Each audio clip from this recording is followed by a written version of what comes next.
All right, let's get to our top 5 wide receivers in this NFL draft class. It was tough narrowing it down, but I'm very excited to talk about them. And let's start off with number 5. We're going 5-1 here. So starting off with number 5, we have 5'10", 172-pound wide receiver, senior from Boston College, Zay Flowers. I kind of fell in love with this guy from a friend, not Alex, who recommended him to me to kind of look out for. I didn't even have him in my top 5 a couple of weeks ago. And once I dove into the film, I never looked back.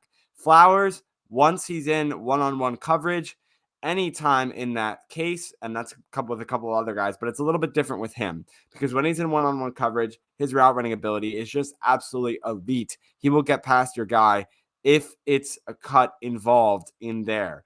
The pros for him is fluid route running abilities. He's able to get free off the demand coverage, quick and elusive, good hands. He's actually made some really nice catches at Boston College. And unfortunately, everyone comes with their pros, but also their cons. So his cons is that he's undersized, being less than 6 foot and only around 170 to 180 pounds. He might be outmuscled by cornerbacks in the NFL. And he definitely has trouble in zone coverage, but obviously thrives against man coverage, like I said earlier. And then, Alex, are we just going to rotate kind of back and forth on these? Yeah, we'll do each one individually. I just want to explain before, because I assume you're going to get to the grades now. Before we talk about it, in terms of the grading system, I kind of have like an algorithm here, how I, calculate what round, based on a certain score at the end. And certain things, we don't have a category for things that take into account like size. For example, Zay Flowers is very undersized. So we kind of take that out of the agility score. So we subtracted a certain number of points depending on, if they're really, really undersized or a little bit undersized, etc., to kind of weight out the algorithm properly so it gets an accurate, readout at the end. I know I sound like a computer programmer. I'm really not. I'm just using Google Docs and a calculator. All right, let's move on to the next guy here. Or Yeah, you no, didn't I have even a say the grades. grading system after you just I just introduced it. explained the system. You got to read the system.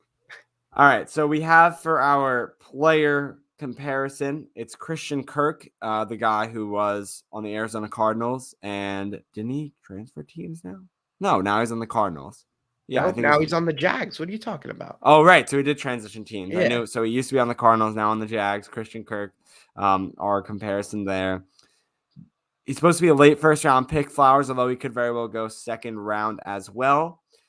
Now to the grades. Speed, 7. Hands, 7. Route running, 8. The agility is an 8.5, but we subtract 2 because of that size, meaning it's 6.5, leaving him with an overall grade of a 7.1. Again, the main takeaway, I want to make sure we leave you with a takeaway. So if you don't remember all of the info we talked about for each player, you at least remember one little thing. The takeaway with Zay Flowers is the route running ability. If you get him in man coverage, he will be able to probably beat your cornerback 9 times out of 10. But remember, that size of himself being only 5'10" is that critical factor. If that cornerback's a big guy and he runs a great route, that's cool, but he'll still get locked up because he's kind of undersized there. So that's my main takeaway from if you want to look at Zay Flowers. When looking at Zay Flowers, I should say. All right, moving on now to number 4. I'll let Josh talk a little bit about this guy too when I'm done with it because I know he's a big fan. But JALIN HYATT out of Tennessee, 6 foot, 185, and he's a speed demon. I'm not sure. I don't think he's going to break the combine record, but I do think he'll probably run in the high 4.2s, low 4.3s. We'll have to wait and see. I think that's going to be an exciting, combine storyline. I guess we always have those guys. He's quick off the line. And it's just his burst, he just gets down the field so quickly. And he's such a huge downfield threat. He's a really good route runner as well. He doesn't exactly, this is kind of like runs with a con, but he doesn't exactly have the biggest route tree. He only has like a few different combinations he really ran at Tennessee. But when he does run those routes, he mastered them to perfection. His cons, really, he's again a little bit skinny. His height is fine. But he won't be able to really work in press coverage that effectively unless he bulks up a little bit. And really, he only had one huge year of production here in 2022. And then his comp we have here is Jameson Williams. Obviously, we didn't see much of Jameson Williams this year for the Lions, but coming out of college, their tape looks very, very similar. And then moving to the grades, his speed we have as a 9, hands as a 7, route running as a 7.5, agility as an 8. We took a -1.5 for the size, 6.5 it comes out to, and that gives us a grade of 7.5 or a mid first round player. Josh, I know you have some stuff to say. Yeah, again, so I'm just going to give you the takeaway, and the takeaway that you're going to want to take away from Jalin Hyatt is the speed, and Alex already touched on it. He really thrived in what you know as maybe those post-fade routes that you'll see mostly on the 1-yard line right in the red zone from top quality wide receivers like Devontae Adams or maybe a guy like A.J. Brown that you saw last night. That's the thing that he'll do from the 50. He'll do a fade route, and he'll get past the cornerback with ease. If you're going to want to play against him, you're going to want to play zone coverage in the NFL. He's a speed demon, like Alex said, kind of like a Tyreek Hill, but he's a different player than Tyreek Hill because I think Tyreek Hill is a little bit shorter. He's a little bit bigger in size-wise. Hyatt's just like, he's kind of taller at 6 foot, but he's just so fast. And again, he will just beat you down the field. And that's just really what I want to tell you is your takeaway with Jalin Hyatt is that he will just beat you down the field in one-on-one coverage. If you leave him one-on-one, you will find him open 50 yards down the field. Next guy on the list here is number 3, Josh Downs, a 5'10", 175-pound junior out of UNC, the University of North Carolina. Now, this is a guy that I'm going to give Alex to be able to get the spot of the takeaway for him. What I have to say about him is his pros is that he has elite speed. He's got really great production in college football. Having 2 years of 1,000-yard seasons, you don't see that a lot with wide receivers that kind of have a peak year. And that is a reason why, and I don't really want to spoil it, but I already set myself up for it. It's the reason why we don't have Jackson Smith-Njigba on this list. A lot of people are going to be upset about that. And the reason for that is he was injured this past season. It's a risk going into the draft. I think it's a reason that he could very well fall. We know how much injuries take over scouts and GMs' minds in the NFL. So I think that could definitely leave Smith-Njigba falling. But he just didn't have a good – I wanted guys on this list. I wanted this top 5 to be people who had good years this past season in 2022, whose stock will be rising and not falling. And I think because he didn't play a lot this year, I think Njigba's stock is going to be lowering. Anyway, Josh Downs, like I said, great production in college, 2 1,000-yard-plus seasons. He also has a strong route tree as well, ran many different routes at North Carolina, was exposed to many different types of offensive plays, I should say. In comparison to his cons, his size. We have a lot of, as Alex says, and we're not trying to be rude here, we got a lot of twigs in this class. We have a lot of guys that are going to have to build muscle, get in the weight room once they're in the pros, and I'm sure they know that as well. That'll be their thing that they'll be able to do, and that's for everyone. They're all going to get stronger once they get into the NFL. But for Downs, he's 5'10". He's 175 pounds. So that's a con there. Struggles against press coverage. So a guy that we found similar to that was Tyler Lockett. Obviously, he doesn't struggle in press coverage anymore. Maybe he might have. But now Tyler Lockett is an NFL seasoned vet. So, but we saw some flashes of comparisons there. A mid-first round pick, and his grades goes like this. An 8.5 in speed, 7 for hands, 9 for route running. The agility is an 8, but because of that, 5'10", 175 pounds. We subtracted 2 from that, giving him a 6 there with a total score of a 7.6 for Mr. Josh Downs. Alex, I hand it to you. Yeah, Josh Downs is a guy who I think, number one, in the red zone is going to be really, really dangerous. Didn't have the most touchdowns in college, but, when he did get those red zone looks, he was extremely effective. He was a guy, I don't know why I tended to watch a lot of UNC this past season, but I did. And he just always stuck out to me. His speed, his route running, all really, really strong. Obviously, his hands need a little bit of work, a few drops here and there. But overall, I just think he's an excellent, excellent guy who I think is going to be kind of an underrated guy when he gets into the NFL, kind of like Tyler Lockett is. And I think he's going to be really, really effective. But if you need a guy who can mainly operate out of the slot, who can be a really big threat in the red zone, kind of be that go-to guy for your quarterback, I think Josh Downs is going to be a really, really good player in the NFL. So I'm excited to see what he can do and where he ends up going. Mid-first round is where we had him in terms of our grading system. I think he'll probably end up more in the late first round, more because of his size. I think people will actually take even more, even though we only took 2 points, let's say. I think a lot of NFL scouts may take 3, 4, 5 points, hypothetically. So, got to think about that as well. Our number 2 player moving on now is Jordan Addison out of USC junior, 6 foot, 175. That 175 number coming out a lot here. A little bit taller than Downs, but still really, really skinny. He's an elite route runner. He's got great change of direction, very solid speed as well. And he's kind of, I'd say, out of all these guys, he's probably in the middle in terms of his physical traits and what he does well. Before we talked about the number 1 guy, he's kind of like a middle point between those two. Still really skinny, but a little bit bigger. And, I think he could be a nice compromise for certain teams. We'll talk about number 1 in a minute when Josh gets to him. But, in terms of his cons, he's a little bit, he's definitely on the small side in terms of his weight and build. He's definitely going to be a slot guy, I think, in the NFL, unless, of course, he can build up, some more muscle. And then I think he could possibly play on the outside.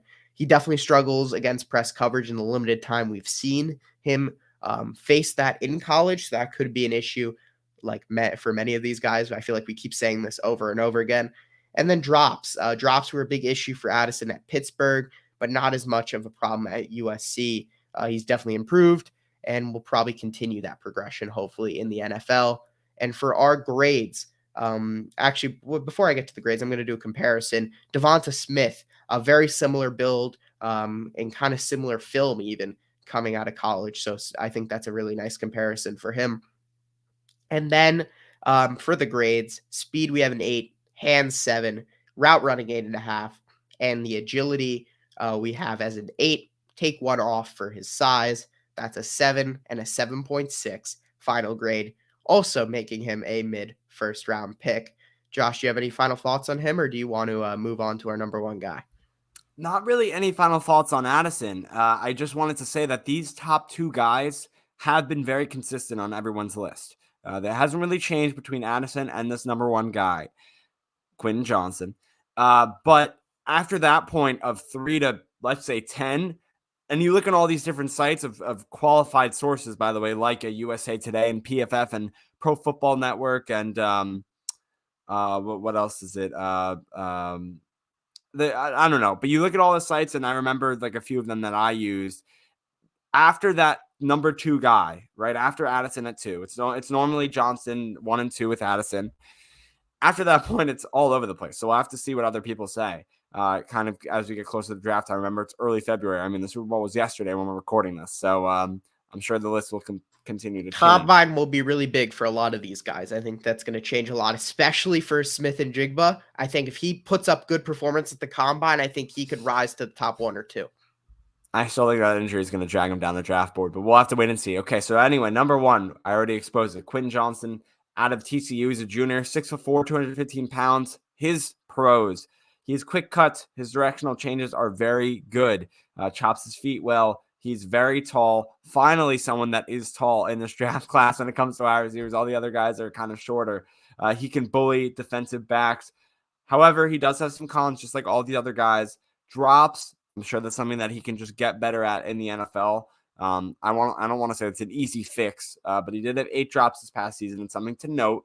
He has somewhat of a limited route tree at TCU, and he struggles to find pockets in zone coverage. I think also a reason that he was at number 1 and is number 1 right now, TCU had an amazing, wonderful season this year. I mean, to make it all the way to the national championship as a TCU team, I mean, when was the last time TCU, was it the first time they ever made it to the national championship? I couldn't tell you because I never really heard TCU get talked about to ever make the college football playoffs. So I think that definitely boosted Johnston's stock on everyone's list. And that's what makes him, he helped lead them to that place in the final. So credit to him. But let's go to the grades now. And he is a mid-first round pick, probably. His grades look like this. Speed 8, hands 7, route running 7.5, and agility 7 plus the 1 now. He's finally getting a plus. All these other guys get minuses. He gets a plus because he's 6'4". That goes to an 8. His total grade is a 7.7. Alex, I have my headliner or my takeaway for Johnston, but I'll let you talk about him because he's our number 1 here. Yeah, I think Johnston is the only one here. This isn't the strongest wide receiver draft class. The other guys we all mentioned, I don't think are alpha receivers, as much as that's kind of an overused term. I don't think they're X receivers. They're not going to be number one guys. At least they're not going to be your number one Yeah. contested catch guys on the outside. I I mean, I think, was even hearing that Downs could be thriving at the slot position. I mean, just throwing out a guy yeah, I just to think do. I But think Johnston's the only guy. I think Smith and Najigba actually also has this potential as much as Josh is, anti him. I'm not that I'm like a huge fan, but I do, think he's a little bit higher up than Josh has him. I think Johnston really has potential. I don't think he's really there yet though. To be, that huge number one receiver, kind of a Mike Williams type. I know we didn't even really have a comp for Johnston because he doesn't really have a good comp, honestly. Mike Williams, AJ Green type player, maybe. But it's really tough for him. I think he has that potential with his size to be a great contested catch guy, a guy who can be a really big deep threat. But how about this one? How about this one? Kenny what? Galladay before he went to the New York Kenny Giants. Galladay before the Giants. I That's think what I he's really thought about because when I was thinking about it, it's like, okay, thrives in one-on-one coverage, can make contested catches in the red zone. Who was that? Why am I thinking? Oh, yeah, Kenny Galladay when he was on the Lions, what everyone thought he was going to be when he came to the New York yeah, Giants was that one-on-one contested catch guy. So honestly, that's my comparison for yeah. Johnston. I think he's a bit quicker than Kenny Galladay though. Like you said, he can change direction quickly. He No, has he way would definitely get separation. Kenny Galladay is one of the least, whatever. He's one of the Yeah, lowest wide Kenny receivers when Galladay it doesn't comes get to. much separation. I think Johnston could be, an average separator, which with his size would be very good. So I think there's definitely potential with him. I think this wide receiver class, to be honest, is very much like hitter. I think a lot of these guys could really bust, and I think a lot of them could also hit. But I don't think you've got any really safe options here. I think Josh Downs, in my opinion, is the safest out of all of these guys, maybe with Zay Flowers as well. I think those two guys are probably the safest, with Jalen Hyatt probably being that huge boom, huge, maybe not huge bust, but I think more of a big boomer bust guy. And then Addison, I think, is kind of middle of the pack. And Johnston, I also think could possibly be a boomer bust guy. But overall, I think this class is pretty strong. But I'll let you do your takeaway for Johnston. Yeah, so I mean, we already kind of talked about it, but just your main takeaway, if there's one thing you should remember from us talking about Mr. Johnston here at number one, is that it's the toss up, the 50-50 ball, the one-on-one coverage. If you want to go to the Giant Take YouTube channel and the shorts or the TikTok that I posted, I've been kind of going through a couple of these guys, and I want to keep doing that for more prospects when we kind of scout them the week of. There was a catch, I think against Oklahoma, I want to say, I'm not 100% sure, where it was kind of like a Justin Jefferson catch where he had that catch of the season against the Bills. It was sort of similar to that where it was in the end zone and it was in the cornerback's hands. It was kind of an underthrown ball in front of him, and it was in the cornerback's hands that Johnston just took it and he just ripped it out of the guy's hands. Literally, it was in the cornerback's hands, ready for a pick. Johnson also had his hands on it, but he said, I'm not going to let you settle with that. I'm going to take that out of your hands, ripped it out, and he ends up getting the touchdown on that play. So that's my takeaway with Johnston, is that really great in 50-50 balls, tall, strong. So good for one-on-ones. And yeah, and that's going to wrap it up for very exciting. Our first NFL Draft 2023 position group, wide receivers. That's it. That's our top 5.